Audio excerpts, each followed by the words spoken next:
Usually, they are solitary hunters. But about 50 of them have come here from neighboring reefs, attracted by this abundance of potential prey.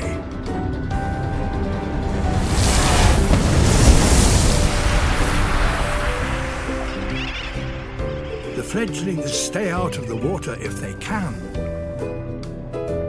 They even drink on the wing.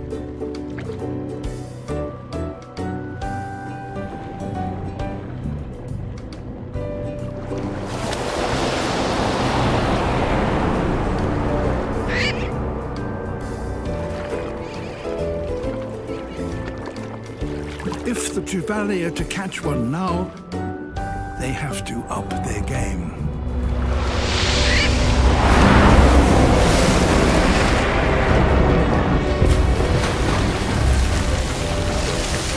So there is a fish here that, amazingly, has a brain capable of calculating the airspeed, altitude, and trajectory